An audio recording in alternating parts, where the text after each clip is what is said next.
right, what's up, you dirtbags? My name is Luke Eggebraaten, and I will be your host of today's episode, a mega episode, a huge, huge Dirtbags podcast, episode number 112, Failing Forward in Construction, with the man himself, Trent Harris, owner of Blue Collar Contractors. That's bcdirt.com. This man is a celebrity. I know a lot of you listening, you already know who Trent is. We got him on the show and we are so stoked. But Trent is a great friend of mine. He is one of the most transparent business owners, just humble, but he'll also say it how it is. And that's what I love so much about him. He doesn't love to sugarcoat things or make up a story. He will tell it like it is. And he's been on all the big podcasts. He's been, he goes to Con Expo. We'll all see him there. And he's just a great, great guy. And he does so much for the industry. And you'll hear more about some of the ideas he has, some of the meetups he's going to do, some of the events he's going to put on. You'll hear, and hopefully we'll drop in some clips of it too throughout the episode. But they had a skid event or a skid steer show, and they just do a lot of really cool things. But I'm so excited for you guys to listen to Trent and mine, our conversation together, because we really dive into, how we're all going to make mistakes, and he goes through specific mistakes he made in business, but how to use those to learn from them and how to fail forward. And so very, very excited for you guys to listen here. Couple updates for you guys. I have some Con Expo Dirtbags meetup updates. A lot of you guys have been texting me or shooting me a DM saying that you'd like to come, which is perfect. We're building a list of people we want to directly send an invite to once we get to the show. I have it narrowed down a bit more, so I want to give you guys this information. But if you're coming to Con Expo, for one, shoot me a message. You can shoot my cell phone a text, 218-234-7345, or message the Dirtbags podcast, or message myself on Instagram or Facebook or LinkedIn, whatever. I'll get it. Shoot me a message and let me know you'd like to stop by for the Dirtbags meetup. And what that'll do is I'll just put you on this list we're curating, and then we'll be able to send you more information when we have the exact spot. So what we're planning on now, I'm flying in Tuesday, and I'm speaking Wednesday at, I believe it's 10:45 to 11:45 at Con Expo. So for anyone coming, would love to have you at my speaking session. And then we figured on Thursday is probably going to be our best day to meet up, and we're going to look at doing it at the show. So everyone's still there. We're not doing a off-site, so it's going to be easy to get to. And we're looking at the 2 o'clock to 5 o'clock time. So it's going to be structured as more of a happy hour, a Dirtbags meetup. We're going to likely do it at one of our partners' booths. So we have a few people we're looking at. Obviously, we need a bit of a bigger booth. So we have some that are 40 by 40, and maybe even a little bigger. So we'll give you guys the exact location as we get closer to the show. But if you're listening right now, shoot me a message. Let me know if you'd like to jump on that list and come out. It'll be free, of course. We'll have giveaways. I won't spoil all the surprises yet, but we'll have a lot of you guys listening there, and hopefully some special guests as well. So we'll hopefully have drinks. We'll provide and pay for all of that. And huge shout out to Dylan Rosenthal with Red Run Property Services. He hit me up the other day, and he's been always listening to the show. He's on all the Dirtbags University calls, and he texted me the other day and just said, like, hey man, would love to help, like sponsor the drinks or sponsor the food or anything you need. And I was just like, man, I never thought of that. And so I just really appreciated Dylan for reaching out and just providing and offering that, because I was just assuming, we were going to pay for everything and just put on a fun meetup for you guys. But I told him too, I'm like, we'll actually probably take you up on that. So the more help we get, the more we can do. And it just means a lot. So I wanted to give him a huge shout out. Go give him a follow, Red Run Property Services. But Dylan's always been a day one dirtbag and a huge supporter. So anyway, shoot me a message if you'd like to come, my cell or on Instagram. My cell is 218-234-7345. And then we'll get you on that list. And then 2 o'clock to 5 o'clock, just put that on your calendar. Thursday, at the show at ConExpo. We're trying to make it as easy as possible. You're not going to need a ticket or anything, and just show up, have a good time, meet others, other motivated business leaders, people that listen to the show. We all have something in common. Everyone's in construction, and I think you'll build some unbelievable relationships there as well. So, super excited for that. A couple other things. We've got a few shows coming up that we'll be going to. So this episode's coming out January 23rd. It's a Friday. The following week, I'll be in Florida at the ATA Tent Expo. I'll be speaking there. So if anyone's in, or if anyone's going to that show, let me know. Would love to meet up. It's in right outside of Orlando, Florida, next week. That is the 27th and 28th and the 29th. And then the following week, I'll be speaking at Minnesota Onsite Wastewater Association up in Duluth, Minnesota. Huge shout out to Jake Bell from Bell Excavating for inviting me up to come speak, and their whole board. And very, very excited to come home to Minnesota and speak at that show. I believe that is Monday and Tuesday of February. So if anyone's going out to that, let me know. Would love to meet up. Joe Casey and myself from our team will be up at that one. And then the couple days later, we are sponsoring the Ground Crew Workshop, and that's Benjamin Holmgren's group. That will be in Arizona, so I'll be at home, but we'll be attending that show as well. We've got pickleball. We've got his operations workshop with the man, Zach Estes, and Benjamin just puts on unbelievable events. I know you've seen me at them before. I've talked about them, but he's just such a great guy, and he does so much for the industry. So if you guys are coming out there, let me know. I'm super excited. I don't have to fly to it. I just get to stay in my own bed and hang out with everyone there. I believe there's about 40 or 50 of you guys coming. So excited to see you all. Be a busy week that week. And then the following week, we're just going on a full tour here. The following week, for the third year, we will be at MSTA, which is the Michigan Septic Trade Association. That's the man Dervin Whitmer from Dig It Excavating and Jason Spangle and the whole crew there. Super excited for that one. We'll have one of my presentations there, and then we'll also do our live Dirtbags podcast during their lunch hour. This is the third year we've done that, and it is just an absolute blast. So,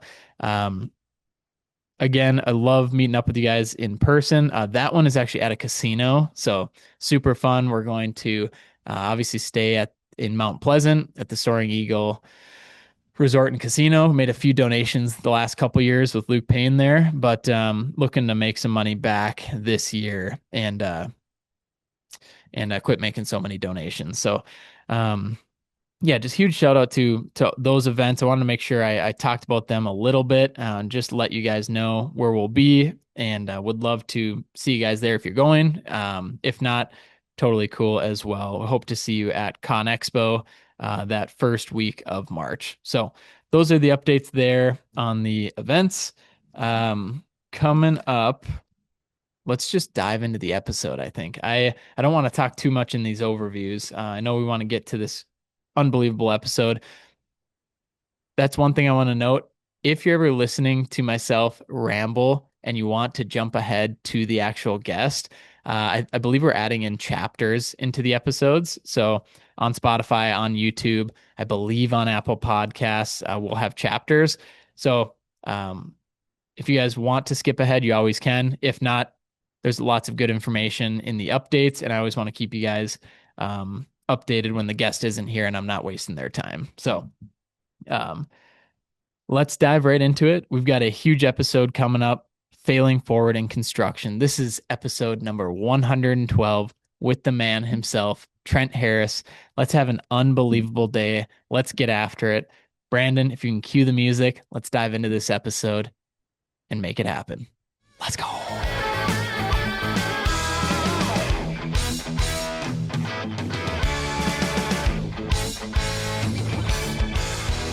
All right, what's up, you dirtbags? My name is Luke Eggebraaten, and we are here today with a very, very special episode in January. Happy 2026. This is episode number 112, and I can't wait to dive into it. This guest we have coming up, as you just heard in the overview, this one was a long time coming. We've been battling each other's schedules, trying to make it happen, but that makes this one so much more special. Um, I can't wait to introduce into the Dirtbag Studio the man himself. You've probably seen him online. You've probably seen him at Con Expo, but we're going to bring into the studio Mr. Trent Harris from Blue Collar Contractors. My man, how we doing?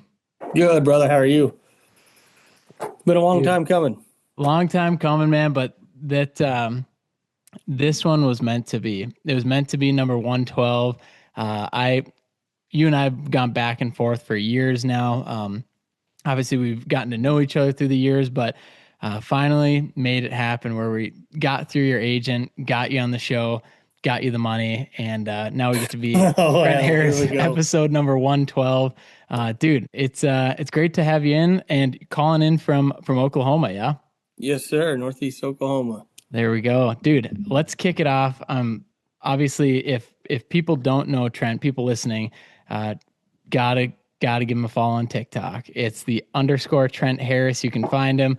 As I want to kick it off with that because first of all, how did you get onto TikTok, and then how has it blown up the way it has? Because as I was doing a little more research before our episode, I mean, I see all your videos, I see everything you're doing, but then I took a step back and looked. I mean, you're at 23,000 followers, like you have tons of engagement, you're pumping out tons of content.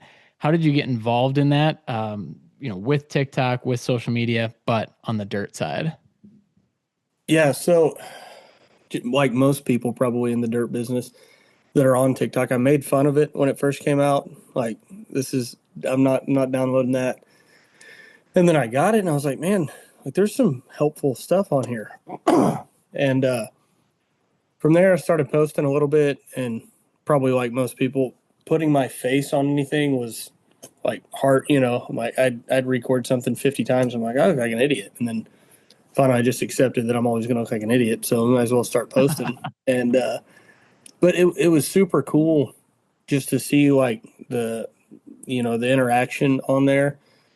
And then like I always kind of joke about it, but like that, unfortunately, or I hate to say it, but TikTok changed everything for the company just because of the connections and Mm. the networking. I mean the list is forever long of the people I've met through that, and then got to meet them in person at like Con Expo, for example. And we keep in touch all the time. I mean, I'm constantly bouncing stuff off of these guys, and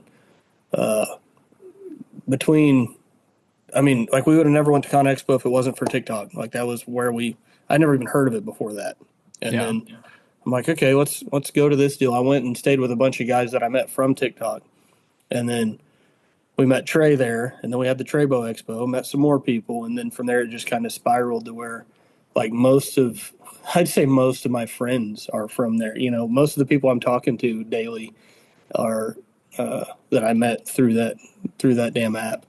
Yeah, dude, it's pretty incredible. And so I think a big misconception, and I would say this is true with Instagram, uh, but a lot of people would ask, how much work do you get off of TikTok or Instagram? But is that even the right question to ask? Like of how it impacts you and your business? No, so I get that a lot, and no, basically none, same as zero. I Yeah. mean, maybe some odds and ends here and there, but um, it's the networking, it's the building relationships with these people that know more than I do, or that have different perspectives than I do, and being able to bounce stuff off of them and see everything real time. And like I said, I don't even want to mention people because the list is just Hmm. miles long of people that Yeah. I've met on And, there. and once you get started mentioning, then you feel bad if you don't Yes, say somebody. So you dude. gotta hold Are back. we both sitting here twiddling the same pen? Yes, sir. Is that the SGL Sharpie? Yeah, the '07. Yeah, oh 07. That's my ride or die, man. I can't believe we're both sitting here twiddling the same damn pen. But no, uh, yeah, that's my biggest takeaway. Just like doing the farm show too, like having a booth there. We don't necessarily get work from that, but I mean that's more for like brand recognition, and maybe they don't stop by and need something, but like, hey, I've seen that name before, and then they see us in traffic or they pass one of our trucks or machines, and But as far as social media, being able to help people, which maybe I don't at all, but I like to think like somebody can learn something off of, all the mistakes I've made. And then hopefully I can make a lot less mistakes learning from, from the other people that are further ahead. Yeah, it's funny you say that because we reflected on that early on in the podcast days of who's going to listen to two idiots talking on a microphone, and it turns out there's a lot of people that want to listen to two idiots talking in a microphone. But one thing I learned when I think Aaron Witt said it best, but there's three things, one of three things that people listen to, whether it's your content or your podcast, and why they listen. One is to be informed, two is to be entertained, or three is to be inspired. And you have to hit on one of those. Sometimes you crack all three of them. And I think you actually do that a ton. If you just look at the core concept of your content, a lot of times you're doing job walks, you're showing what went wrong, you're showing how things get done. A lot of times too there's a ton of entertainment, and that's what keeps people drawn. But that third one is very important, and sometimes we don't even realize it, but the inspiration that people have watching what you do, watching you build your business, watching you learn from your mistakes, and then them learning from your mistakes as well. And that happens through this openness and transparency that you have, and that we try and show as well on the podcast. And that's why we have people like you on the show, so we can open these things up. We can be transparent because, man, you just never know who's listening to this podcast. You never know who's watching your content. And the nice thing about that too is it's evergreen. Like, it kind of lasts forever. And so somebody might pick up something from a YouTube video you're on, or somebody might pick up something from this podcast years down the road. And it's pretty cool to see the feedback that you can get. So talk to me a little bit about that. Like, what kind of feedback have you gotten from posting the content that you post, through the years? Man, I like that Aaron Witt quote, because I guess subconsciously that's exactly how I try to attack it without realizing it. Like I've never used those words, but like I try not to just post. In the earlier days, you could just put some clips with some music or with a cool sound, and it would do good. And now I try to really inform or share what knowledge I have, even though maybe limited. I try to put that out of like, hey, here, like you said, job walks. Here's what's going on. Here's where we screwed up, whatever. And then I don't know. I want to make it entertaining and not hard to listen to. So I'm always acting like an idiot or cracking jokes or trying to, throw in my little one-liners in the middle of a The TikTok. one-liners kill me. Those are the Dude, best. like that one I posted, I laugh more at my own shit than anybody else does. I was moving a machine and I was like, we got 5 binders on it, one on the front and 4 in the box. And like I had four binders in the toolbox up front. Like it's got 5 binders on it. Like I try to just make it to where people are kind of like where they want to watch the whole thing because they know I'm going to say something stupid right in Something the middle of stupid. it. That's But then, like you said, with the inspiration, like that's ideally like what I really want to lean on the most is like, you guys can do this if you're prepared to go, at least in my experience, through absolute hell in the process. Like you can do it. And maybe you're smarter than me if you don't, because it's going to suck. But, like yeah. it's doable. You know what I mean? And try to show like, hey, I'm constantly looking further down the line, like at what other people are doing. And I try to let that motivate me. Like I use it for inspiration as well.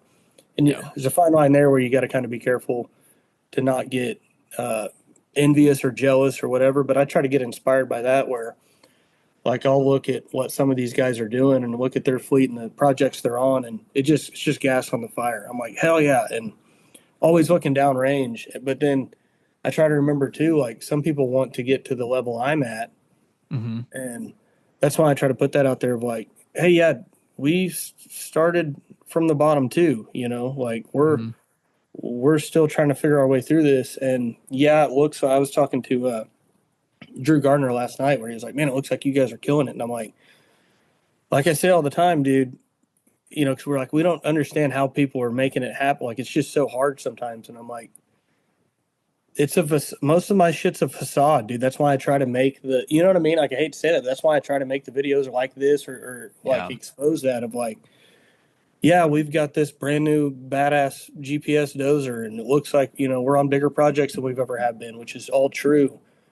We've got more people, more like everything's moving faster, but like it's still the same freaking problems on the back end. Like I'm still Yeah. pulling my hair out. I'm still beating my head against the wall. I'm Yeah. just I'm more okay with it, and the problems that I used to have are still there, but we've just graduated to bigger problems. You know what I Yeah. mean? So it's like, oh, we blew a tire, and I'm like, I don't give a shit about like you. You're not gonna get any empathy from me, dude, because we blew seven. But the next guy that's twice my size, you know what I mean? So Yeah. it's just a constant like, how does that not bother you? Like, well, something will go sideways, and like you don't even seem stressed out. I'm like you take like I've had buddies say that to me before, people on site, like, and you really have a level head, and you don't really get upset about stuff. And I'm like, yeah, no, it's because that issue you're talking about was last year's issue. Like that doesn't even register anymore Yeah. because the issues are so much bigger than they used to be. You know what I mean? So it's just a revolving door. Like everything's graduated up and up a level.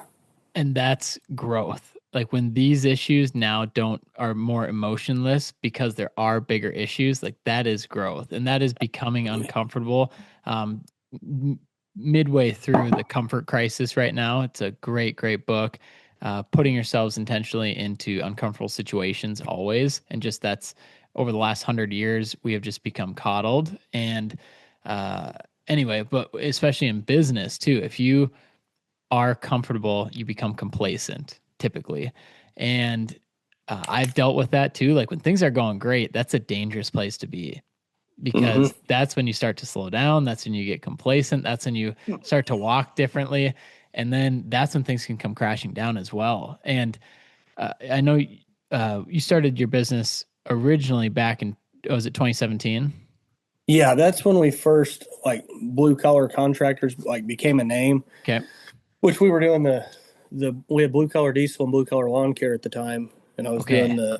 the I was also working at the distribution center on the weekends and then doing tree work with a buddy. So Okay. basically, I had a skid steer that I had some free time between 2 and 3 a.m. where I'd go try to do, try to peel off and do some of that. And then we ended up shutting down the diesel shop, and then the lawn care. I eventually was like, this. I mean, the diesel. I was working on enough of my own shit that I was like, Yeah. I can't even justify working on stuff for other people. So slowly started to kind of hone in to where we're like, we do this now.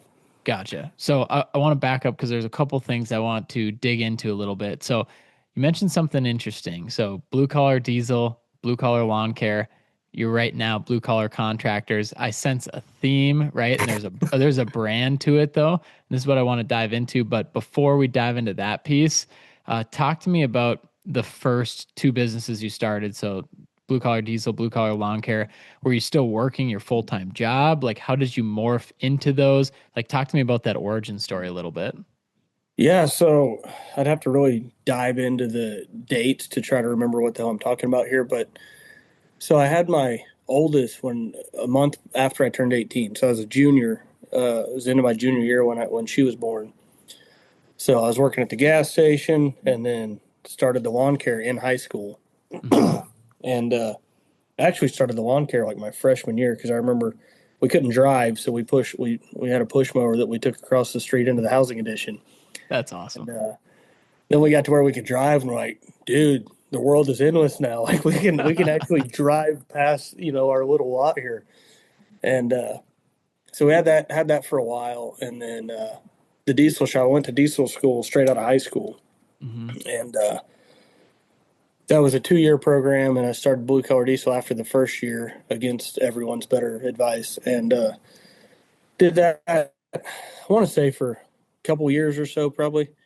And then, like I said, it was just getting to where I was never home. We had $8 in our bank account before we got gas. I mean, just going 100 mile an hour, trying to just provide and make everything work. And Brandy started staying home at some point there. It's all just a gray area in my mind, but she's decided to stay home, or I decided that she she needed to stay home. She was ready to, and that freed me up to really, you know, focus and kind of get moving. And Mhm. slowly, as we started making the finances work and get stuff ironed out and get a little bit more stable, I was able to like, okay, I don't need to work 160 hours a week. Maybe 120 will work for a little while, and start kind of dialing it back Yeah. and kind of honing in from there. And then, I mean, we started with just little above ground pool pad, spreading some sand. And I remember being nervous as hell, going to spread 3 yards of sand. And Wow. then we started doing driveways. And I mean, we did a shitload of driveways just And here at locally. at this point, you had a skid steer, right? Yep. I had a skid Okay. steer and I had an 81 1-ton dump truck, Okay. a Chevy, just a pickup with a dump bed on it, sight to see, I'm telling you. And I bought it. So I had the skid steer and I was doing like some cleanup for with the tree with my buddy's tree service at the time. And I bought that truck to haul brush, for the tree Mhm. business, and it never hauled a single piece of wood ever. But people started calling me like, "Hey, can't you haul like, you know, 80 pounds of gravel or something?" Like it was nothing. Like it was a little pickup that was struggling to get out of gear.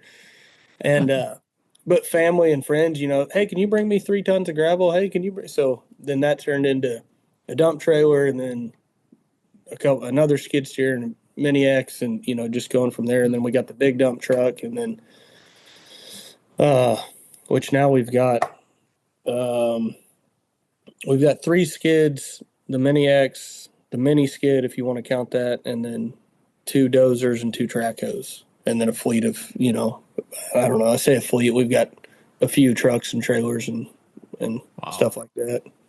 What brand are you running right now? I know you have a Bobcat, don't you? The Yeah, so Bobcat's been great, at least Yep. where I'm at. I know everybody has their opinions on machines. Bobcat, White Star specifically, in Tulsa has been phenomenal. But we've got a Bobcat T66 skid steer and an E60 Mini X. And Hmm. then we've got the older Cat dozer, the old D4H, and then the Cat Hmm. 312 Traco. And then we actually just got a 140 Develon with a thumb on rubber with a blade, and then that one was new, and the DD130, which debuted at the last Con Expo. We Wow. got it fully outfitted with Top Con, uh, the whole rippers, the whole nine. So that one's been sweet. It's just trying to. It's a struggle to how fast we're how much faster we're how much more efficient we are, how much faster we're Hmm. going through projects now. That was a whole nother unforeseen struggle. It's like, okay, we've got all this work, we're never going to get this done, and then getting some good hands in place with some good equipment and going, oh shit, like I thought it was going to take a month. This took a week. Now we've got to, try to make it all work. Yeah, man. So talk to me like I'm four with this type of equipment. What type of work would you be looking for with this type of equipment? And does it change as you continue to grow? Like what type of work are you doing? So that's something that I went back and forth on really for a few years now, but especially this year where we were doing a bigger for us development deal, and then we hit a project at the school along with all of our normal stuff we were doing. Those were the two biggest ones where all of our past clients and our way of life, in business changed when, okay, can you do my driveway? And I'm like, no, I can't. Like, Hmm. we cannot be profitable doing any of this residential stuff. And then we blasted through uh, our workload that we had, especially when stuff lined out and we weren't waiting on different delays and stuff. But once we kind of got clicking with that equipment, we were able to wrap up everything we were on. And then it's like, well, hang on, we do need the resident. And I've went back and forth Mhm. of like we don't really mess with residential as much. I mean, bigger stuff for sure, pads, roads, ponds, land Yeah. clearing, that type of deal. But then it got to the point where I'm like, I'm still questioning myself on that right now, pretty often of like just crunching my numbers and trying to figure out what makes Mhm. sense mathematically. And like right now, we just finished another road and pond pad, and then we're about to move to another couple. I mean, I guess those are commercial, but bigger pads. But to answer your original question, because I'm kind of rambling through all the stuff that goes through my brain all day, uh, those machines need to be on commercial sites is Yeah. where they're going to make money. I mean, but we have a backup dozer and a backup traco, with no GPS on them that are just so it's like anytime we can keep residential projects, especially the bigger ones, like I Yep. said, roads, pads, that type of deal. We definitely want those. And then the couple skid steers and mini X are just kind of supportive to it. We've also got into some utilities now, Mm-hmm. and like that 140 can Yep. fly through some utilities, and that Develon dozer is really not justifiable if it's not on a decent sized site with a grading plan. Like if we Yep. can't plug a file into that GPS and start hammering some big yardage, then it really doesn't make sense to own it. And that's what we're Yeah. struggling with right now this late in the year is like we're bidding on stuff, but trying to get the next thing lined up and seeing that thing sit sucks. I mean, it costs more than a nice house, and it's like, why that Yeah. thing hasn't moved yet? Like, why is that thing still sitting there? So trying to just see it through. We've actually got those on RPOs, on 6-month RPOs. The plan being to finance them long term at the end of those 6 months. And that's been the RPOs have been kind of a game changer for me because we've never done them. It never made sense to me looking at the numbers on them, and then Mm-hmm. I put my GPS base and rover on an RPO because we're already renting it month to month, and Yep. then adding those two machines, it's a little bit safer because we can't quite forecast what our workload's going to be. Mm-hmm. So we can always send them back. But at the same time, it's so much money, like on that GPS dozer, being poured in month to month. Yep. That it's just like owning it, except for I can just send it back. But it's like we've got to find work for this. But if we send it back, we're going to lose all the equity, in the payments we've made. Right. For our listeners' sake, could you explain a little bit more about what an RPO is and yeah, kind of your decision to roll with that? Absolutely, yeah. So it's rent purchase option or LPO lease purchase option. And we've got that one. So the payment is a lot more in my case than Yep. if I were to finance it, but it's safer in the fact of there's no obligation, right? I can get rid of it whenever I want, but as you're paying it, like I said, each month, that one's at 6 months at 100% goes towards the machine itself, towards the principal. So it's essentially 0% financing with no obligation, Right. but you're paying a lot more month to month, for that. So, like I said, let's say for sake of numbers, it's 10 grand a month. Well, if you get 3 months in, yeah, you can go, man, this isn't worth keeping. Let's send it back. But you essentially just lost 30 grand. Right.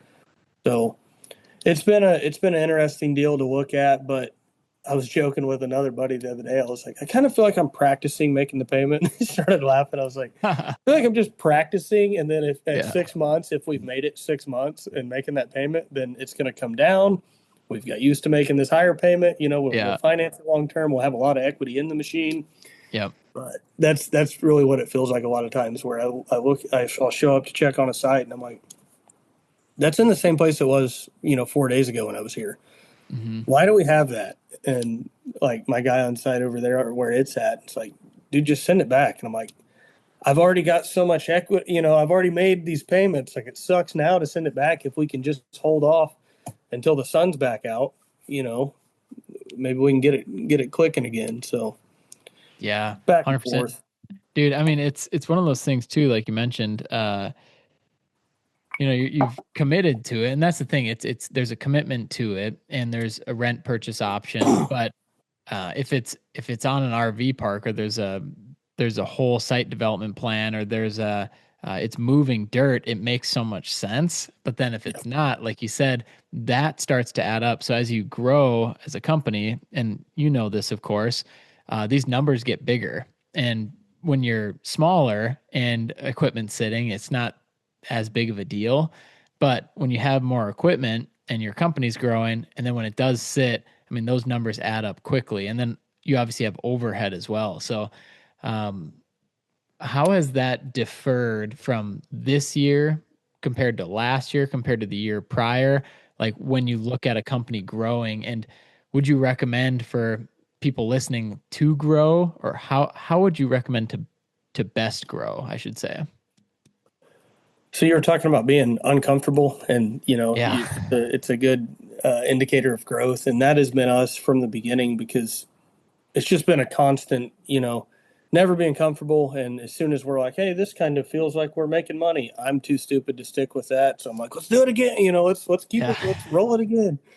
And I made a TikTok on that here not that long ago about I feel like I just keep throwing the dice back on the table. Yeah. Like anytime I'm like, well, that worked. Holy shit, we thought we were gonna go bankrupt. Let's do it again. And just forcing myself to take the next steps. But the numbers, I've gotten better. I've lacked on really knowing my numbers, and Hmm. I checked my spreadsheet. I was just running kind of rampant there for a big part of the middle of the year, just trying, just going 100 mile an hour. That's when we brought on those machines and some more stuff, a job trailer and water trailer, whatever else. And phone calls nonstop, just really reaching past where we had been. And I finally sat down one day at the fire station and got on my spreadsheet, and I was like, let's see what our numbers. Let's update our monthly numbers. Yeah. And they were four times what they were the previous monthly per month. Dude. That monthly number I had was four times more, and like I just sat. I bet I didn't move for 30 minutes. Like I just sat back staring at the computer, and I text my wife. I was like, "Guess what we're spending monthly?" And she threw out a number, and I was like, "Yeah, little over double that." Like it's. No She's like, kidding. "There's no way." Like there's no way. I was like, "Yeah, that much is coming in, but it's drawing back out." So I talked to a lot of people around here, or a few people that were big that everybody kind of knows that are like, "Yeah, I was at that point, and I kind of sold back down." And I'm like, I may be naive, but that's where I want to be. Like, I want to make it as big Mhm. as I can. Like, I want to keep growing it. And I was like, I can always sell back down. Is how I look at it. Like, but, and I hate to say this, and I don't want to discourage anybody because I'm still full fledged ahead. Like, I'm too stupid to slow down. I'm still full tilt. So don't get me wrong. But Yeah, your t-shirt says burn them. I mean, we know yeah, you are full tilt right now. that's right, dude. There's no going back. We're leaving with victory, or we're not leaving. So that, but the more struggles, the more constant, just struggles is the more I'm like, I see what that old man was talking about. I'm not listening to him, but I see what he was talking about. It's like, damn, it's just such a roller coaster. Like that is the hands down best way I could put it. And it's been that way, but the peaks and valleys just get steeper and steeper. And, Mhm. but like we were talking about on the phone the other day, I'm really trying to take those humps and just drag it out and just bring Flatten them everything out. a little bit closer and be more sane throughout. When that's something too that I was proud of looking at this year compared to last year. I was never home. The stress, like I did everything for the company. Like I was in every machine. I was just last year, and it's been that way from the beginning. You know what I mean? So towards the end of last year, I finally got out of necessity. I was like, yeah, there's no way we can get all this done. Like, I guess you guys go try to do that without me and let me know. And I was like, it didn't go as good as if I did it, but it's pretty damn good. You know what I Yeah. mean? And then I listened to Buy Back Your Time towards the end of last year. And So good. I'm on my third time listening to it right now. So good, dude. Like so it was perfect timing with that where like I literally finished it and immediately hit play again, and that really helped me. And I've been just stubborn, just in my own way. I was talking to Taylor about this on the Con Expo podcast. Just I limited everything by doing that, and the biggest thing was quality control, like trying to make sure that we didn't lose any quality through the process by delegation. And I worked on that a lot this year. So to circle back to what I was saying, I am proud of the part that I was way more level-headed and present and home and just way happier with literally 10 times the amount of bullshit going on Yeah. day to day. You know what I mean? And I'm like, I couldn't put up with this last year at a tenth of the scale. And now, like, I can kind of leave this in the truck. I mean, I may drive my wife nuts because I'll sit in the truck for an hour when I get home, finishing phone calls, and but I'm Yeah. like, I'm trying to leave this out here and come in and be happy. Like I Yeah. coached the freaking soccer team this year, and Wow. last year well, I wouldn't have had time to watch videos of practice if Yeah. my daughter played. And this year, not only did she play soccer, but I coached it, and I'm like I was able to just leave the guys and be like, call me if you need me. Try not to call me. And I'm like, stuff went pretty good. I should have. I may have went a little bit too much hands off too Hmm. early in a lot of cases. And that was super disheartening going back to projects with guys that I don't have anymore and seeing stuff that went wrong that I didn't know about and trying to make it right and losing a lot of money to fix Hmm. stuff and to go back and to go back and to go back and just fight stuff. But that was super disheartening like that because it was like I had this thought of like, I've told everybody that I can't delegate and I can't, nobody else can do this. And I freaking listened to them and this is what happened. You know what I mean? It was like that spiteful, like Hmm. I, I knew I couldn't delegate and it go right. And I did, and everything hit the fan. And then once I kind of got over it, I'm like, okay. And then that book, 80% done by someone else is 100% awesome. He says that over and Yep. over. And I'm like, I wasn't here for 80% of this. And I should have, maybe should have. There's just no time to freaking be everywhere. But if I would have been there a little bit more, so I guess it was just a learning experience to go, okay, now we know. Now we have a better idea of kind of what that line is and how to oversee it a little bit tighter. And let's move forward from here. Yeah. And this is such a good conversation because it almost relates perfectly to the high peaks and the low valleys. And you mentioned how we were talking on the phone. We want to stretch that out. So the valleys aren't as deep and rock bottom and low, but also too, the peaks aren't as on top of the world anytime we get a new contract. Like these need to flatten out. But to your point here, one of the best books ever, Buy Back Your Time by Dan Martell. This is what we're talking about. But you mentioned something very important of just this spite of like I can't delegate, can't delegate, I can't delegate. Okay, fine, I'm gonna delegate.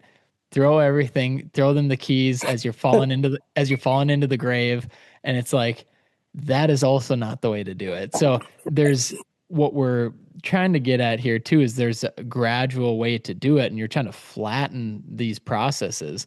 And I want to hear from you, Trent, as well, of what you think you could have done a little differently. And you started alluding to it there, but instead of just going from never delegating to delegating everything, like we need to take steps to get there, but also there has to be systems and a standard set and gradually get there where you're there 100% of the time. Then you're there 80%, then 60, then 40, then 20. But by the time you're at 20, somebody else has become much better than you ever were in that role. And so I think just more of that gradual mix. But I'm curious to hear from you, like anything different you would do in terms of delegating some of those things.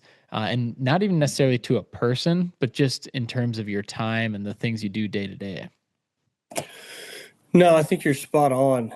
And I will say to anybody listening that's going through this, that's like, yeah, it's not that easy. I'm with you. Like it's super frustrating because like really there was no time to do it right. You know what I mean? Like it was just too much going on. And again, just biting off more than we can chew and chew like hell. I need to put that on the next t-shirt because that's kind of the model. Like we just Yeah. going and just reaching and trying to keep up. But it was like out of necessity of like, I can't really delegate this, but if I don't, it's not going to get done. And it's not going to get done on time, especially.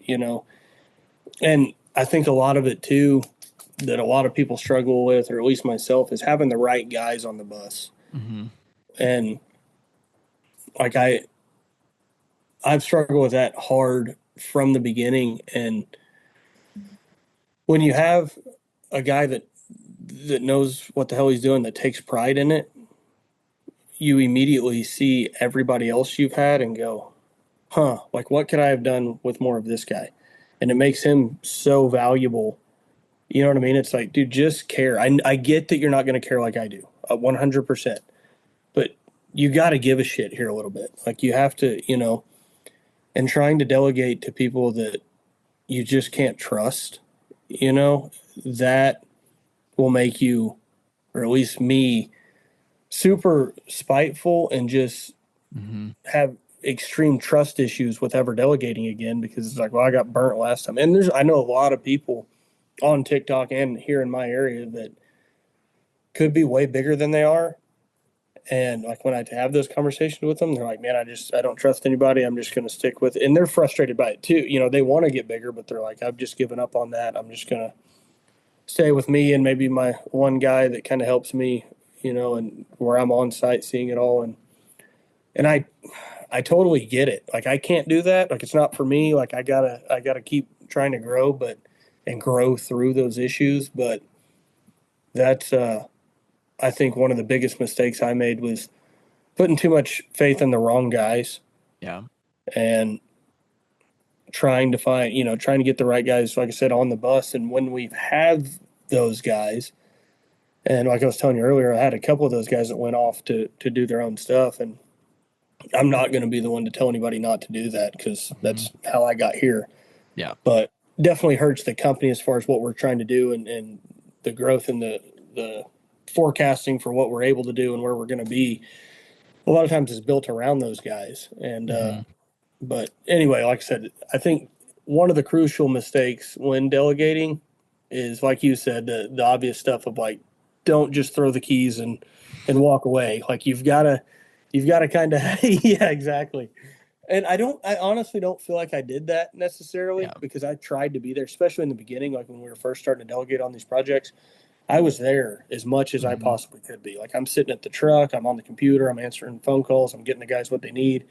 As soon as I'm off the phone, I'm back out there with them in the ditch, like trying to but just butting heads a lot too with Yeah. some of those guys that like looking back now, I'm like, well, that was just never going to work because I've had better guys since then. And I'm like, oh, I get it. Like I was fighting the wrong battle. You know what I mean? Mm-hmm. And trying to not be arrogant about it. I'm like, this is a me issue. Like I'm not leading these guys enough. And maybe I'm not taking enough ownership in that by saying this, but sometimes they're just not the right fit. You know what I mean? Oh, sure. Yeah. I mean And that and and I that feel like happens that's in a yeah, I feel like that's an uncommon thing to say because everybody, well, it's all on the owner and it's all, and I'm like, I was stuck too much there. And then, like I said, now that I've had some of the good guys, like Jocko, we were talking about Jocko, Extreme mm-hmm. Ownership is one of my favorite books out there. But my only argument is like, hey, man, sometimes it's not going to work. Sometimes they're not supposed to be here. You know what I mean? And, anyways, I keep circling back to that, but get the right freaking guys in front of you if you're going to delegate. Yeah. I love how you brought up Jocko, extreme ownership, because the buck does stop and start at the owner. And what I think as you dig deeper into that though, like the squad that you build on your team, like that is the fundamental issue. Not, Absolutely. you know what I mean? So when you think of when Jocko tells his story, and we were just talking about this, I got to see him speak at the Dirt World Summit, the first one. Unbelievable. And he's telling these stories where he's with his guys and like his leader or of his squad like had frozen up, and then Jocko just had to step in and take command. And he talked about too, like as a leader, like he can't just be looking down the scope the entire time, because if he's looking down the scope he can't assess his surroundings. And so as part of it is looking up, looking, then going down the scope, looking up, looking out, then going down the scope. And so um to where I was going with this though is his people around him. He had to build the right foundation and the right crew and the right squad, and that starts relating it to business in the hiring process, in building those standards, and then also too, I think it can be misconstrued of like, oh, extreme ownership, it all starts and stops with me. Uh, Everything that goes wrong is my fault. Everyone on the team is always perfect. Like that is not what like this is not what that means. And there is definitely some soul searching you need to do of, are these the right people to get us to that next level? Because like they always say, that the team that got you to 1 million isn't going to be the team that gets you to 5 million. And that's okay. That's not a bad thing, but you have to take your eyes out of the scope and look around and make sure that you have the right people around you that have your back that you can build with. So I think part of that, as you're saying, Trent, is it was like fundamental more at the beginning stage of probably just building around the wrong people, which is totally okay. Nothing wrong with that. But then not realizing that that was the issue and maybe thinking it was more on yourself, which it definitely probably was a combination. No, I love that too. And as you were talking, I was thinking about Jocko, and I'm like, Jocko wasn't on these missions with scrubs off the streets. You know what I Exactly. mean? Like you're dead on. You want to talk about standards and qualification? We're talking about Navy SEALs. Like who has higher standards and more qualification than those guys for the mission they're on? So no, I couldn't agree more. I think you're spot on. I think it took me too long to realize that because I Mhm. was trying not to be arrogant about it, and I was trying to like this has to be a me issue because it's Mhm. and especially when it happened more than once with more than one guy, then I'm like, this is a me issue. And then I start looking at these teams that these other guys have, and I'm like, those are a bunch of grade A. Like they've got some badass guys, and looking at what they're able to do with that. And then, like I said, with the few I have, I'm like the few that I've had producing on site or running a job site, and I'm like, this dude's bad. It's almost a clone. That sounds arrogant. He's better than me, and Mhm. I've said that about some of the guys I've had. Like that site's better off with him there instead of Yep. me. Like it's better with both of us, but it's better if one of us had to be there. It's better if he's there. Like he's better than me. He's got more experience. He's done it longer. Maybe not on the business side. Sure. Absolutely not on running the business. You know what I mean? But as far as producing on site and doing the site work, like I need to be asking that guy stuff. And I'm great with that. Like I want that. I want my guys to be better than me. Uh, like I don't have this ego about operating or I'm out operating. Like I'm not an operator. I'm not supposed to be an operator. And I used to, you know what I mean? Yeah. Like I used to want, like nobody can operate better than me and I can run. And I'm like, that's not my role. Like Yeah. if I'm in a machine, it's to help speed something up or to, to supplement the crew. But like we're screwed if that's where I'm at too much because Yep. we're going to get this job done in a hurry, and then we're all going to be looking for jobs, and I'm going to be asking for references for my guys for the next job. So, uh, yeah, getting the right guys in there and seeing what they're able to produce, and then Mhm. then you're able to delegate and really set up some systems. Yeah. Man, I know we touched on it when we were talking about your fleet, but curious to hear your thoughts on the technology side of things, maybe even where the industry is going when it comes to the tech on our equipment now. When you first got introduced to GPS, was that at ConExpo, or where did you first start learning about it? And then how did you actually make the decision to purchase something like that? Yeah, so I was familiar with it, or at least the term. I mean, I don't know. In the beginning, I couldn't even spell GPS, and then at ConExpo, I'm like, okay, this is how kind of this stuff works. And then at Trebo's, that first Trebo Expo we had, he had I think it was a Trimble dealer come out and speak with us, and I'm like, this is a good chance for me to go to the bathroom or go take a phone call. Like this doesn't apply to me. I don't Sure. need GPS. It just wasn't applicable to where we were at and what we were doing, and because everything we did to that point was residential. Yeah. I'm like, I can't see where this would help me. And then we got into some commercial stuff. And like the first site, I'm like, yeah, it'd kind of be cool. Then the next Hmm. site, I got to see it a little bit in action. And I'm like, hey, tell me more. How does that stuff work? How much is it? Golly. Yeah, never mind. We don't need it that bad. Yeah. And then the third site we were on at the end of last year, I was like, this is stupid. Like if Uh, someone could walk up right now and be like, hey, write me a check for 100 grand and we'll give you, like I would have done it right there. Like this is so stupid that we don't have this technology, just seeing the return on it. So yeah. then when we went to Trebo's the next year, uh, I guess it was about 2 years of not needing it. And then this past year, or this year when we went there, 2025, that was what I was most excited to talk Hmm. to. And I sat there and talked to that dealer for a while, and he's still trying to sell me on it. I'm like, hang on, man. like talking about the cost benefits and the efficiency and all that. I'm like, hang on, skip your sales pitch. I'm sold. Like Yeah. I'm so sick of not having it on the commercial sites. Just and there was this big misconception like on TikTok and stuff, like if you read the comments of a real operator doesn't need, like I would see that so much and I'd be like, huh, like I don't know, I don't know anything about it. And then I got to the point where I'm like, that's all stupid. Like, yeah, you don't need it, just like you don't need a cab skid steer or a track skid steer or a skid steer at all because you can use a freaking 9N tractor with a box blade. You know what I mean? Like Luke doesn't need scrapers. He could use the front end loader of a tractor, or Sure. we could not be idiots and we could be more efficient. You know what I mean? Hmm. So anyway, I was like, skip the sales pitch, dude. I'm sold on it. I'm just trying to figure out what I should do and how to go about it. And we hit those two bigger sites with like anything with a grade plan now, Hmm. with a decent amount of yardage.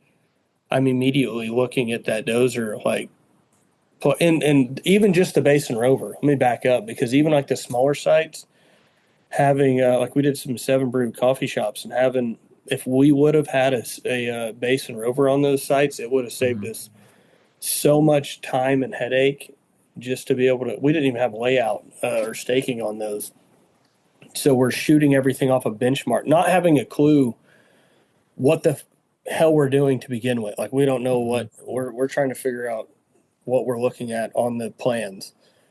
Like we don't know which way they're facing. We've never seen a Yeah. seven brew at this point in real life. Yeah. Like we're looking up a picture of it and like we don't know shit.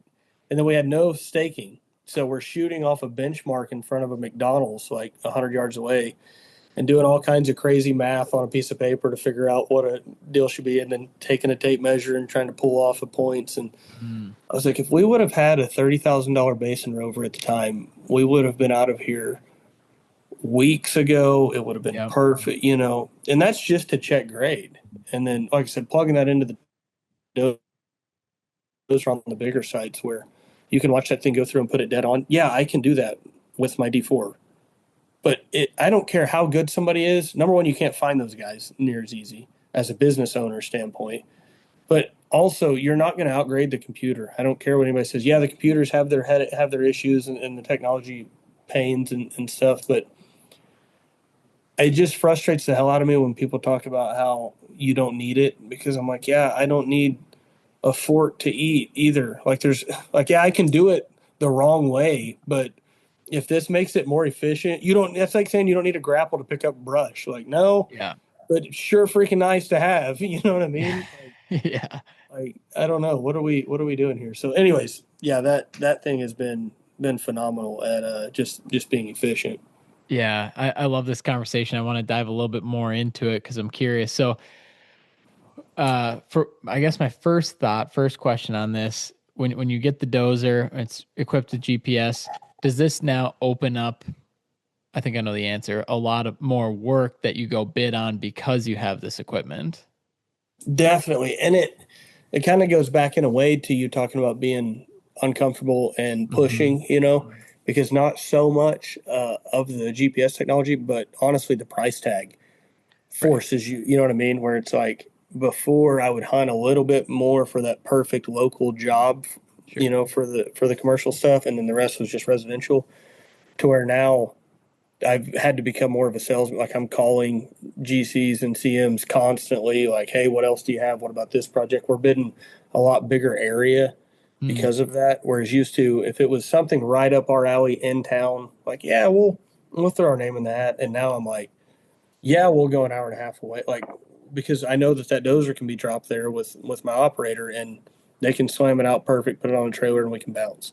Hmm. So definitely the efficiency of that machine, but more so the price tag making us have to go out and sell more work. Yeah. And another question on that, since you have, because obviously GPS costs a lot of money, but you mentioned too, you're so much more efficient. You're on site for a whole lot less time. Does that make your bid more expensive or less expensive, or is it kind of even out to be the same? Or have you noticed anything like that?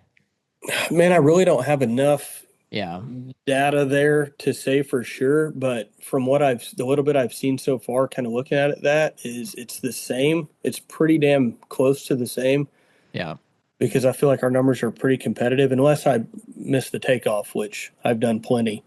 And I'm the king of botching quantities on a takeoff and being like, Yeah. like I'll tell my guys, yeah, we got 85 loads of export on this job. And then they're calling me like, hey, we need like 200 loads brought in. I'm like, sweet, hell yeah, glad we were losing money again. But if I can get the takeoffs right, I feel like we're super competitive, and I can use those same numbers like to a T with Yep. this GPS dozer. So my monthly expense is a lot higher on that technology, but way less on payroll and fuel and just on site time. All right, you dirtbags. I want to take one quick second, maybe a couple more, to thank our three wonderful sponsors all at once. So we just do one ad read. And thank you guys for listening to the show. But huge shout out to our three sponsors. You've heard me talk about them many times before. Um, Charlie Huff, the insurance legend when it comes to construction companies. Shoot him a text if you're looking to just compare prices, if you want a free quote, or if you want to just switch over to him because he knows the industry.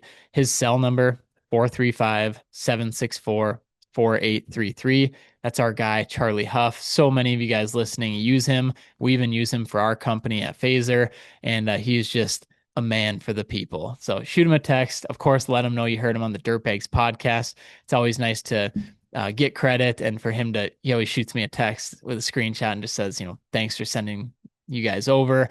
But 435-764-4833. Charlie is the man. Massive shout out, of course, to Eljen Corporation. Eljen has been supporting the Dirtbags podcast for a while now. You can check them out on Instagram at Eljen Corporation, or learn more about what they do on their website, elgin.com. Elgin's been supporting us, but also they support our veterans of this wonderful country, and they help place veterans, U.S.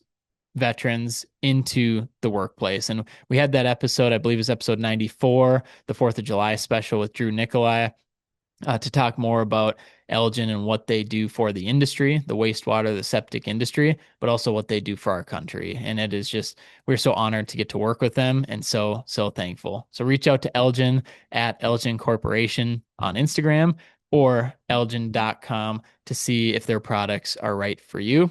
And finally, huge shout out to our team over at Sludgehammer.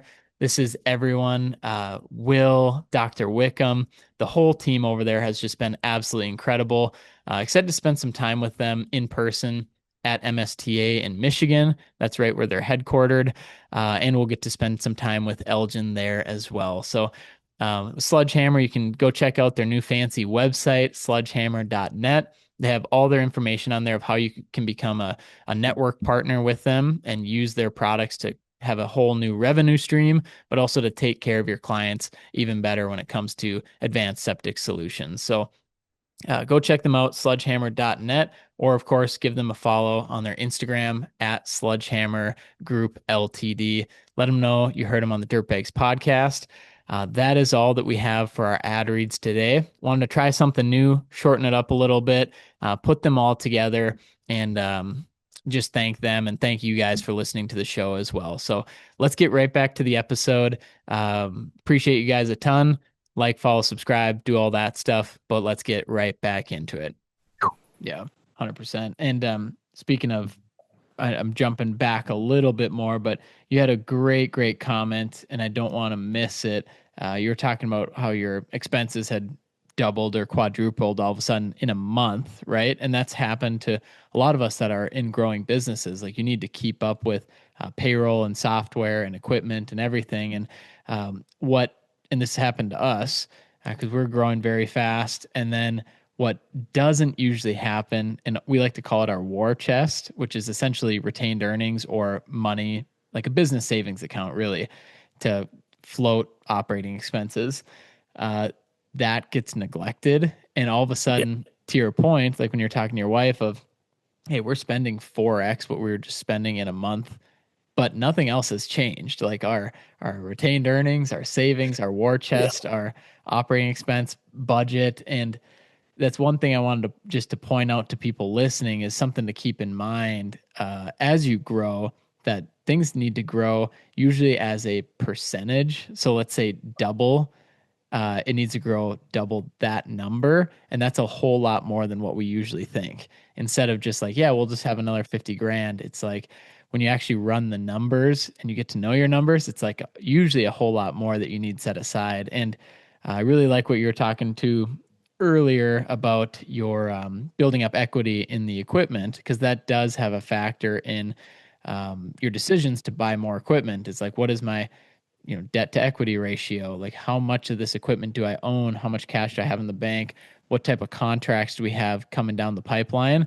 Um, and I think there's this calculated growth you can have instead of just like, I'm going to be uncomfortable because Trent said so, and I'm just going to buy all this stuff and we don't have any work for it. Like, that is obviously not what you and I are saying. There is a calculated growth to it. And a lot of times it hits us faster than we think. Yeah, could not agree more, man. I saw it when you were talking. It reminded me of a book. Along, it's been years ago. I don't remember. I don't remember this book at all. But I remember him talking about helping bigger corporations grow. And he said, I run into this situation all the time where, let's say, a company's grossing, for sake of numbers, they're grossing 1 million and their profit is 200,000.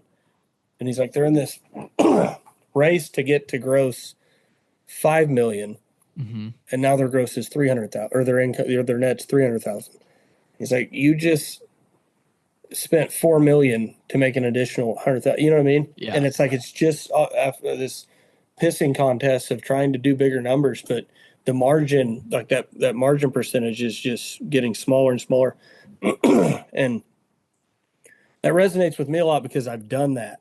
Like Yeah. I've doubled our numbers year after year, but then been like, where's our money at? You know what I Mm-hmm. mean? And I mean, it's obviously it's in the account to an extent, but that fluctuation Yeah. It's just gets misleading for massive, sure. where it's like used to, if there was 6 grand in the account, if there was 600 in the account, we were on top of the world. And then it was 6 grand, and then it was 60 grand. And then, you know what I mean? And it's just got to that point where I started kind of zooming out and going, well, all the equipment's sitting out here. And like you said, the equity is nice. Like that makes a lot of my decisions Mm-hmm. because I try to be sound financially on that. The hardest part for me is, again, the forecasting of what's coming and trying to even out that roller coaster, because yes, all of these machines were a great decision if the workload's there and the guys are there and everything's set up. But it's all kind of a dice roll from that perspective of doing what I can to keep everything moving, but sometimes there's just not enough work. You know what I mean? Like, we're just not enough going on and not enough opportunities to bid. And stuff starts getting real competitive, and then it makes it a little bit more challenging, to make it work. Yeah. And ideally, because there's discomfort, but also there's desperation, right? And we don't Mm-hmm. want to be desperate, because anytime you're bidding a project and you're desperate, that's when you make big mistakes, and that's when you go out of business. And uh, there's a fine line. It's very gray. It's very fine to go from that discomfort to desperate. So just keep that in mind. Everyone listening too, obviously, as you're wanting to grow and looking to grow, people can smell desperation, and when things are going bad, they're going to get worse, and that's Yep. usually how it always happens. It's rare you get thrown that lifeline when things are going bad. It's like Right. that's just when they back the bus over you and do a Absolutely. quick burnout on you on your face. Absolutely. Dude, Trent. So I got to ask, and we're cruising in this podcast. This is such a fun conversation. Thank you for obviously being on the show, but uh, and for everyone listening, go give Trent a follow. Go watch his TikTok videos. They're unbelievable. Underscore Trent Harris. Trent, I want to take some time to. Obviously, we're January 2026 right now. We're looking ahead to the year. We've talked a lot about mindset, and kind of there's a growth mindset, there's a satisfaction of, and there's this, wanting to be home with your kids and your wife. And, but what is your mindset today maybe versus last year? And where also do you think it'll be next year? I mean, kind of give me a breakdown of that. Like, where are you at currently? Where have you been? And where do you want to go with your mindset? Yeah, so we closed out last year. Last year was, and this year feels like a whirlwind, but last year, or I guess 2024, was just a full on crapshoot. It was our first time, like I mentioned, stepping into some commercial stuff, and we got burnt Mm, hard. I mean, like pulling change out of cup holders of our vehicles. Like, we don't know if there's going to be a blue collar. I mean, just drug through it. You're talking about being desperate, and then people feeding off that. That's exactly what happened. I mean, that was the roughest time, hands down. At least in perspective, of what was going in the ratio of where we were at. That was rough. So that closed out 2024, and then 2025, everything got a lot bigger. The jobs mhm, got bigger. We started to kind of figure out what we were doing in the commercial world a little bit, and getting some better guys on the team, and then just bigger. Everything was just bigger, bigger problems, bigger money, bigger expenses, bigger machines, the whole nine, and still just kind of a whirlwind of figuring it out. And year after year, I look back and I'm like, we didn't have a clue. Like, we didn't know what the hell we were doing. And it's like, well, now we do. And then the next year, yeah, we didn't have a clue. I didn't have a clue what I was yeah. doing. And again, that goes back to the growth to me of like, man, in a way, I hope I'm always thinking like that. You know what I mean? I Hmm. hope I always look back and I'm like, I was an idiot, because that means I know more now than I did then. So Hmm. if I can keep it going like that, but where I'm sitting right now, looking forward, is definitely trying to continue the trend of being a little bit more sane. And I've never been, you know, like a fly off the handle kind of guy by any means. Like, I've always been pretty level headed, but just super stressed and just broke down, like Hmm. would just be overwhelmed with everything going on. And like I said, this year was a lot better. I was a lot able to, kind of manage that a little bit better. So that's what I'm looking forward to, is trying to not let stuff seem as overwhelming, deal with the issues as they arise. And then as far as goals for the business directly, definitely more commercial and bigger site projects, just like this previous year. If we can do a change from 24 to 25, if we can do that again from 25 to 26, Hmm. it'll be massive for us. So, and I do feel like we definitely know infinitely more than we did a year ago, and insanely more than a year before that. So that is reassuring, looking back at pictures and posts and TikToks and whatever from the past, and going, yeah, we're that person's unrecognizable from where we're at now. So if we can continue like this, we'll be okay. So definitely trying to really push more into the commercial stuff, put the right guys in the right places with the right machines, and Hmm. just just keep laying on the throttle and see what comes out. Burn them, baby. Burn them. Right.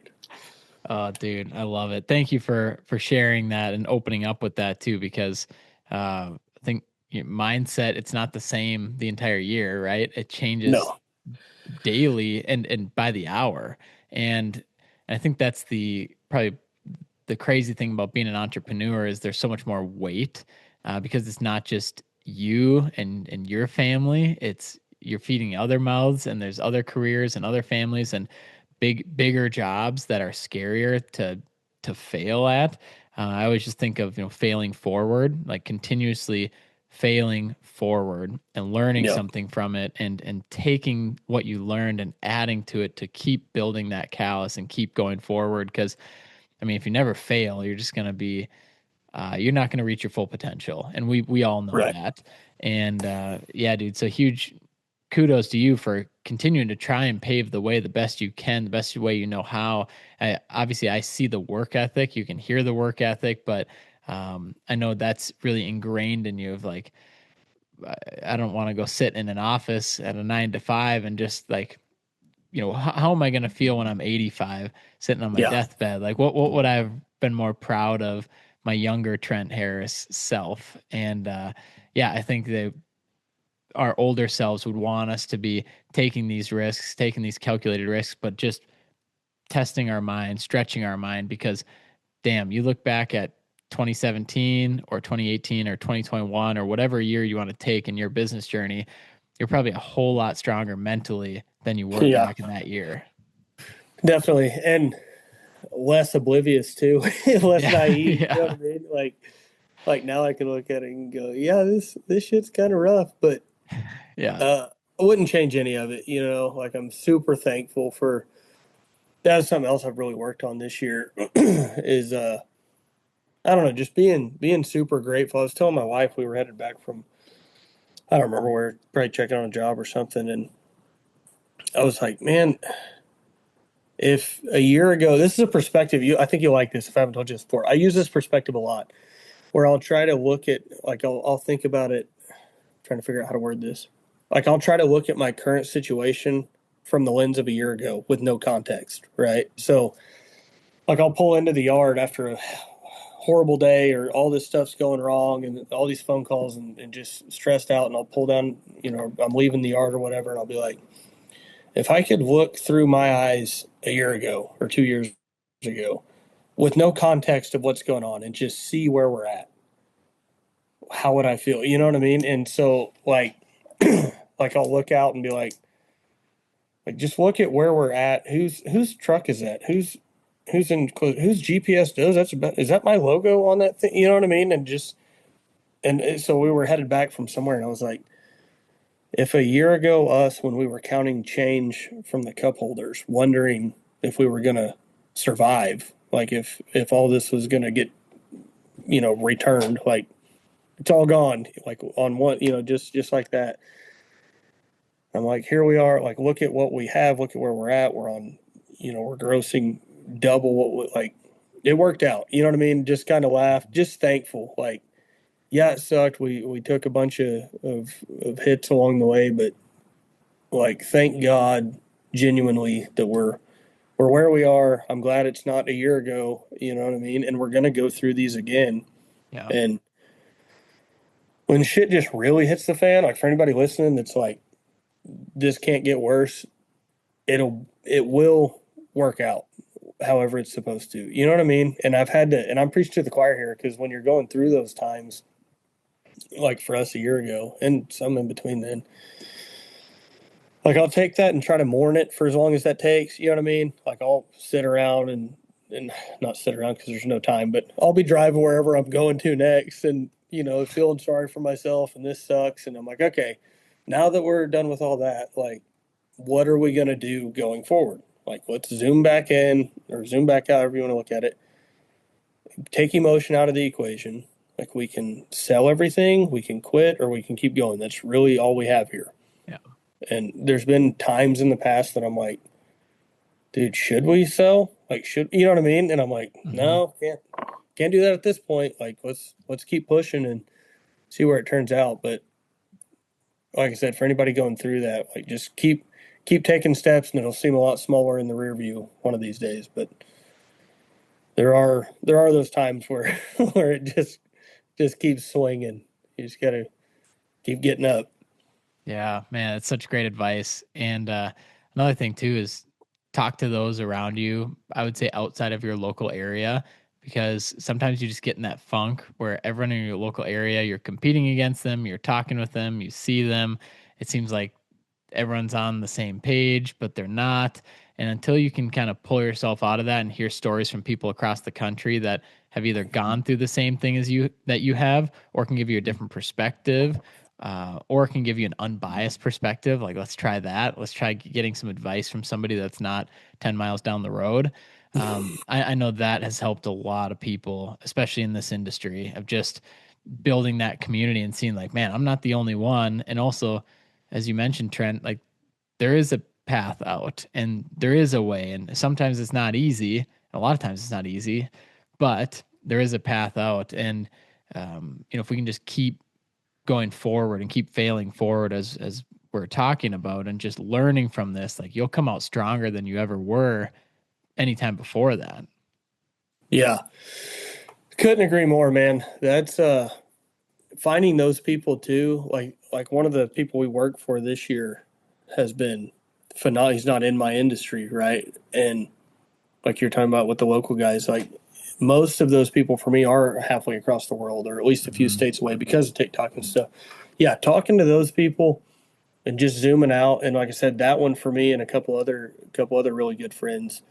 Uh, those are the calls I make when I'm like, man, I don't know, you know what I mean, and just talk. And by the end of the conversation, like I swear I'm freaking bipolar because I'll go into a conversation just at an all time low. You know what I mean? I'm like, hey man, I don't know what the hell I'm doing.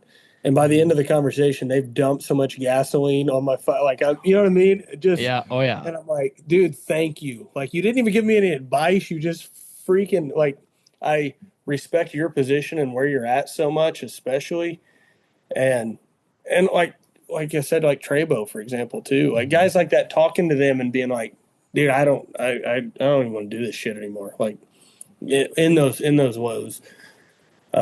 Yeah, I couldn't agree more. That is the number one piece of advice there is just talk to people and be like, dude, I don't know, and see how you feel on the other end of that conversation. Yeah. You need Because those people. most of the time you're gonna come off of that conversation just at a high again, and bounce back and be like, all right, this sucks. Here we go. Like we're going again. We're jumping. Let's find a way to fix this and keep rolling. So Yeah, man, you need those people in your life. And if you haven't found them yet, keep looking, keep searching, keep reaching out to people. And that's why I always say every single time we record an episode, every one of our podcast guests is always willing to share their Instagram or their LinkedIn or their TikTok and just, say, hey, shoot me a message, reach out if you've listened to the episode. absolutely And that's why we do that because the community is right here. Like, it doesn't get more niche than this industry, and right. it's such a small world, and we all go to the same shows and everything, and it's which I do want to talk about here too, but it's just really cool because you hear somebody on a podcast, you reach out on social media, hey Trent, are you going to be at Con Expo Las Vegas March 2nd? Yeah, dude, I'm going to be there. Let's meet up at this place. And then you meet up and you realize they're way cooler in person. Then you start talking business in person. And then guess what? That's not the only time you're ever going to see that person in your life because you a lot of times build a true friendship and a true Mhm. relationship with them. And then you go out of your way to go seek that relationship, go to another show together, or just go to their home city, get to explore their site, their shop, their life, and then pour into them that way. So it's been incredible seeing you do that, and that's what I want to touch on here is Con Expo, because it looked like when your page really started popping off, that's when you started building some of these relationships. And then was it 2023 Con Expo or 2020? Which one did you end up going to? 23, 23. 2023. Okay, so tell me about that. You went to 2023 Con Expo. Are you coming to 2026? What are your plans? What are your thoughts of the show? And let's dive into that. Oh man, I'm so excited.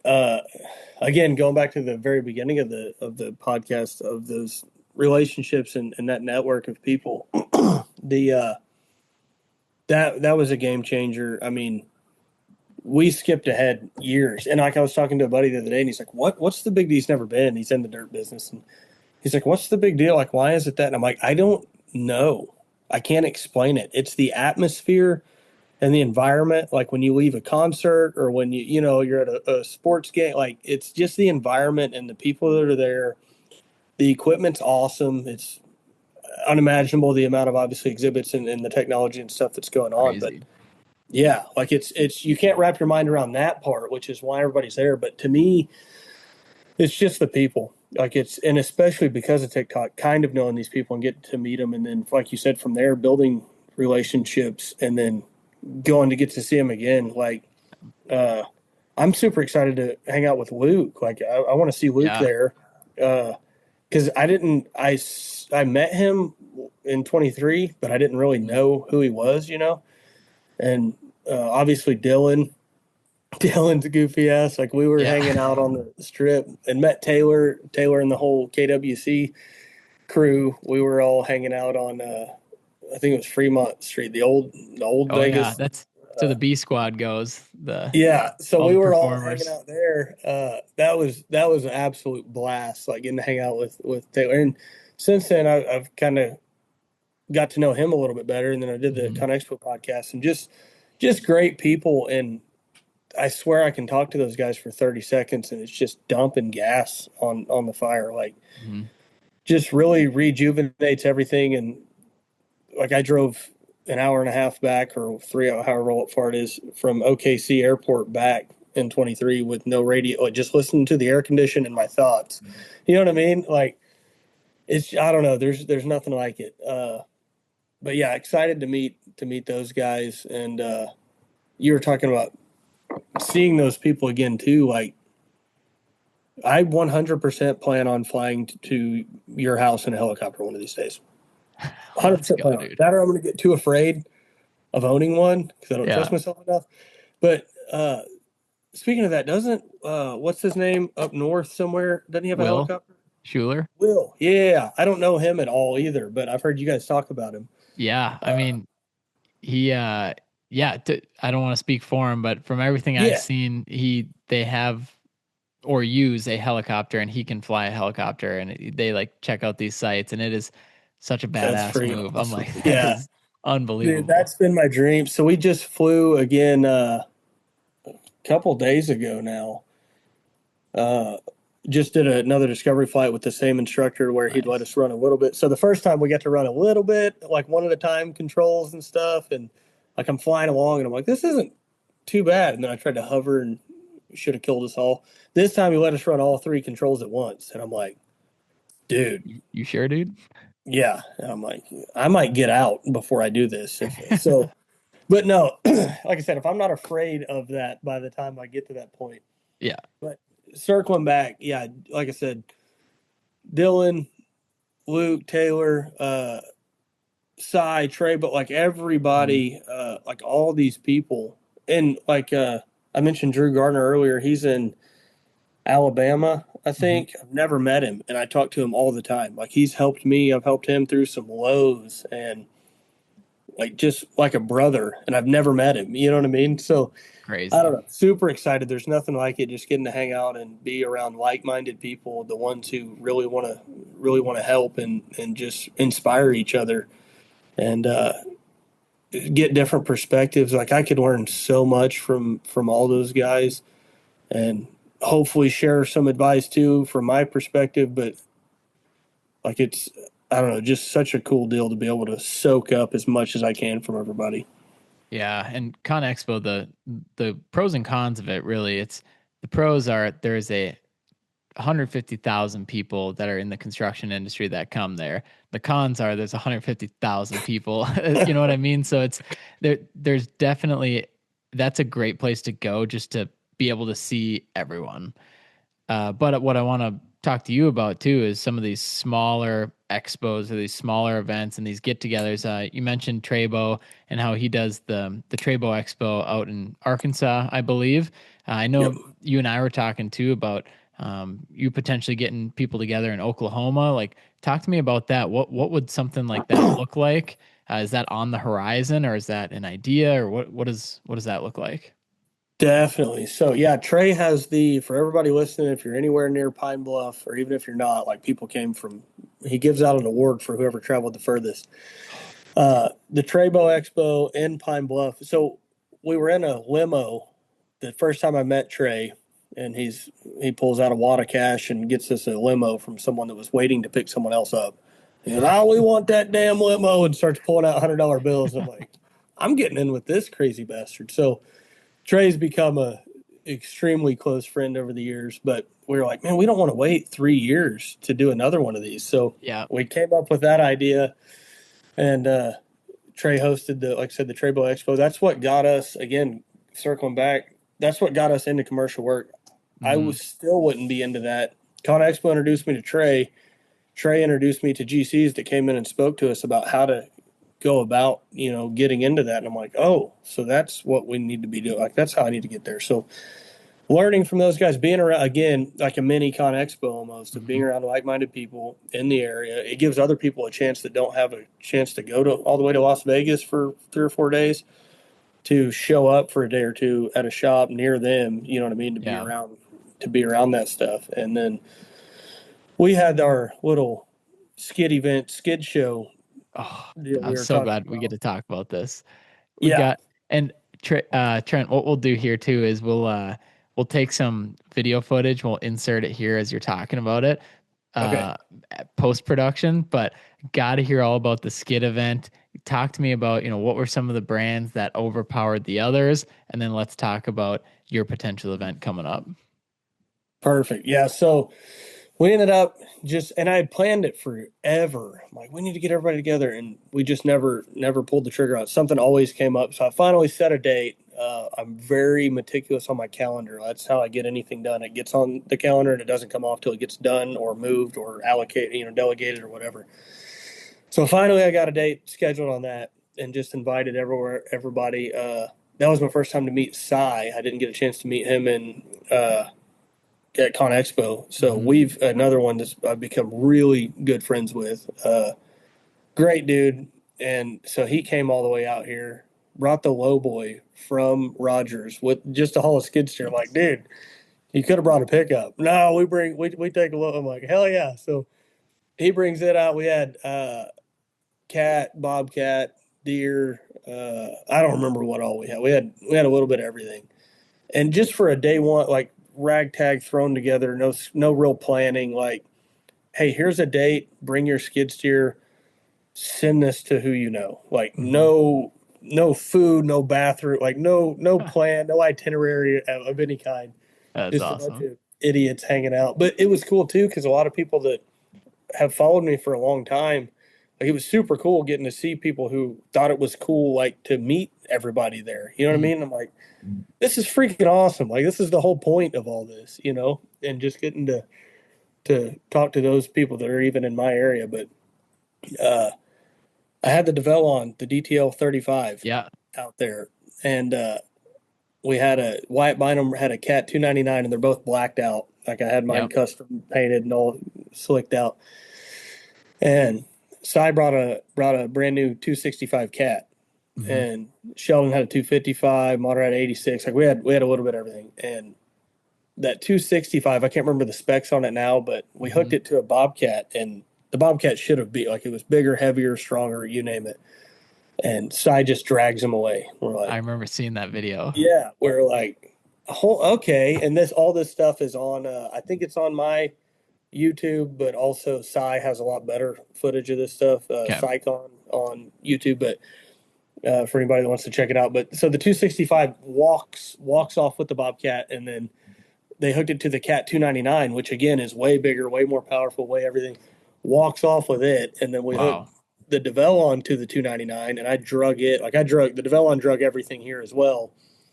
So we're like, okay, let's see. And I've got way more horsepower, bigger tracks, bigger everything. We're like, here we go. And I'm like anxious, like Yeah. the Develon's Sweating. undefeated. Yeah, like, I'm like, we can't let Well, this thing both of be. them are undefeated at this point, right? Yes, yeah, This yeah. is one seed versus two seed. Yes, yeah. They both drug everything they hooked to, and they did not move an inch either direction. Really? Like the most perfect, and that's What? really a more of a shout out to Caterpillar because again the Develon was out outclassed it in every way Mm. as far as the specs. But yeah, that 265 just planted and the Develon planted, and there was no moving. And so they were both kind of the kings of it. Really, the Cat being undersized for the competition. But then we did some drag races. My favorite part, and we're going to redo this. Well, I'll tell you about the expo we're planning. Yeah. But at the end, we took the D4H, my older cat Mhm. dozer, and hooked. We bought all the rigging we could find that day, and we started hooking skid steers to the dozer. So I'm like, who's done tug of war with the dozer with skid steers? How many skid steers does it take to pull this dozer? And people are like, oh, I Yeah. bet three could do it. I'm like, there's no way. Like it's going to take six or eight. And I remember how many we hooked a few together, and as soon as I let out on the decelerator, the dozer just ripped all the rigging in half. Like just started busting straps and chains. So we re-rigged some stuff and hooked a couple more skid steers to it, and it started to plant. And right when it started to get a bite, it would break more shit. And I was like, we didn't bring waivers down here. We're gonna have to quit. But Yeah. Right. uh, yeah, it was a blast. So next year, and a lot of people are commenting on they're not made to push against each other, and they're not made. And I'm like, yeah, I'm not made to run legitimate testing on skid steer. Like, this is for fun here. We're trying to Yeah. figure out which one would Let's pull. calm down. We're not scientists over here. Yeah, exactly. I'm like, we wanted to see if that one would pull that one, and now we know. Like, Yeah. we did our market research here, but uh, this year I want to do. I've always wanted to do the Blue Collar Expo, just like what Trey does, but here in Oklahoma, Northeast Oklahoma, to give people in this area that maybe don't have a chance to go to that. And a lot of the people that do that just want more of it. I want to have the Blue Collar Expo, our barn dough shop house deal. It's supposed to start framing in a week. So by the time this podcast comes out, hopefully it's framed up, maybe skinned by then. And so I'm hoping around springtime we'll have that done to where we can have Blue Collar Expo, tables, chairs, have a few people come in and speak, a few of the CMs we've worked for, GCs, invite all the salesmen, all the equipment guys, the GPS guys, Develon, Bobcat, Deer, Cat, all those guys. And then I really want to hook up the Develon dozer to a D51 Komatsu, and Okay. then we'll just decide whether we release that footage if the Develon wins.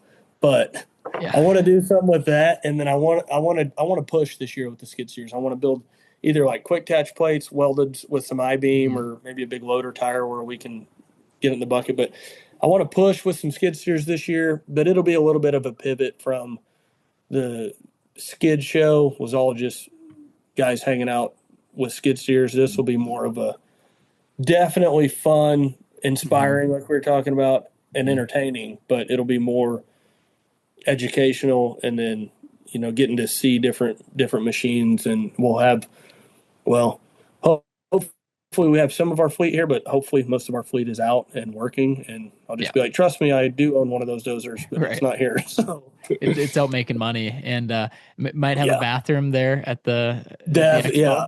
Yeah, we'll have a bathroom, we'll have food, we'll try to actually set it up this time and make it a good time for everybody. Yeah, dude, that's so awesome.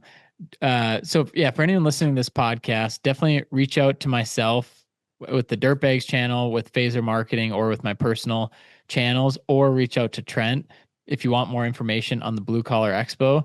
What we'll do, Trent, if and when this does happen this upcoming summer, send me the info. I'll make sure to send it out to our Dirtbags listening. Obviously, we'll shout it out and everything, just because this is right up everyone's alley. And if people are in the area, they can go. But also, too, if they want to fly in, they could go as well. Because that's what you mentioned with Trebo. Absolutely. It's like people came from kind of all over, and it's pretty easy to get around nowadays. Like if you're just flying. So, um, what Yeah. airport would you fly into? Tulsa would be the Okay, closest. I mean, commercial. Like we've got some small ones around here, depending on what you're in. But depends on what you're flying. yeah, No exactly. 737s on the grass runway here. Yeah, maybe once, but you ain't taking back off in it. Yeah. Oh, dude, I love it. Man, so first of all, thank you, Trent, for being on the show. Thank you, Thank you man. for being so open and honest. I knew this would be one of my favorites, and it's just been we talk on the phone a lot. I'm like, one of these times we got to record this, and Yes. it's I know I just appreciate you, and I'm very glad that our audience gets to hear you. So before we jump off, we always like to do some book recommendations or any podcasts that you're listening to, really anything that's helped you, anything that you're looking forward to reading, anything that you have to recommend to our audience listening today. So my podcasts are going to be tied for number one, depending on which podcast I'm on. If I'm on this one, it's definitely this one. So check out the Dirtbags podcast. Come on Now, now. don't tell Cy that, because if I'm not on this one and I'm on Cy's, he's got what is his blue collar something? I remembered that part because it's my name. Blue Collar Business Podcast, I think, right? Yep, yep. I was Okay, just yeah. on that one with him, and I got to see Cy at the Dirt World Summit too, so we got to spend some Oh time yeah, together. yeah. So that, and I'll be honest, I really don't listen to a lot of podcasts, or I didn't used to as much. I'll listen to yours quite a bit. I just finished the one with you and Luke, 100, 100. and yeah, and I've listened to a handful of yours for sure, or more than a handful. Like yours and Size are really the only ones I listen to, and every now and then Joe Rogan will have somebody on there that I'm like, all right, I'll check this out. But Yeah, It's, go for ahead. everyone listening, that's Cy Kirby, the Blue Collar Business Podcast. I know Trent, you've been on there. I've been on there. Cy is just an amazing guy. He's out in Arkansas too, isn't he? Yes, he is in Northwest Arkansas. He's in Rogers Okay, area. right on. Yeah, and he's just he's that unique blend of he's very business savvy, very marketing savvy, but he's also, I mean, he's grown and scaled his company. He's kind of been through um a ton of those stages as well, and he's a dirtbag through and through. So he has a lot of great guests on, but he also knows how to speak to them in a way that pulls out the right information for a podcast. It's he does a really nice job with it. Definitely. And you too, man. You kill it at that. Like it's I don't Thanks, know, man. and I think we have obviously so much in common as well, but it makes it so easy to talk to you and Cy. Like it's just like you said, every time it's like well, freaking record this because this is Yeah, literally a podcast. Like it's just nothing's forced. It's just a conversation, and we've already been. Holy dude, cow! Yeah, we've hour been, and hour and 30 minutes right now. dude. It feels like it's been 15 minutes to me anyway. You've been having to listen to me ramble on, but no, dude, it's been so fun, and I really love what I get to do. I mean, the fact that we just get to sit here and have a conversation just as friends, but um it's, and like we mentioned earlier in the show, like who's going to sit here and listen to two idiots talking to a microphone? But we do get a lot of positive feedback, and it's just so appreciated. And we do of course put a lot of time into researching and, talking with you beforehand, and you come prepared, ready to rock. And so it's not like we don't try hard at this, but at the end of the day, too, we're just having a good time. Like we don't want that to be absolutely misconstrued. It's just this is entertainment, this is fun for us, but at the end of the day, we also want to learn something too. So, Trent, can't thank you enough, man. You've been such a blessing to have on the show. Such a great friend of mine, and I'm excited to see you in Las Vegas in can't March, wait. and then yeah, hopefully at the Blue Collar Expo in the summer 2026. So we'll get you more information for anyone listening on the Blue Collar Expo as Trent and I get some more info. But Trent, hope you have a wonderful rest of your day. Ed, real quick, did you Yep. say that you're going to speak? You're going to be one of the speakers at Blue Car Expo? Is that what you said? Yes, sir. Yeah, I'm locked in on the contract, and well, just let me know where to sign. Hell yes, that's awesome. I'll get with your agent. Well, I'll have my Yeah, agent get with yeah, right. you. Yeah, I'll let him know. Absolutely, All right, dude, you're the dude. best. And for everyone listening, thank you. This is episode number 112 with the man himself, Trent Harris. If you guys want to like and subscribe, whichever platform you're listening on, that would mean the world. Trent, we'll see you on the next one. Thank you Talk so soon, much, brother. man. Appreciate it.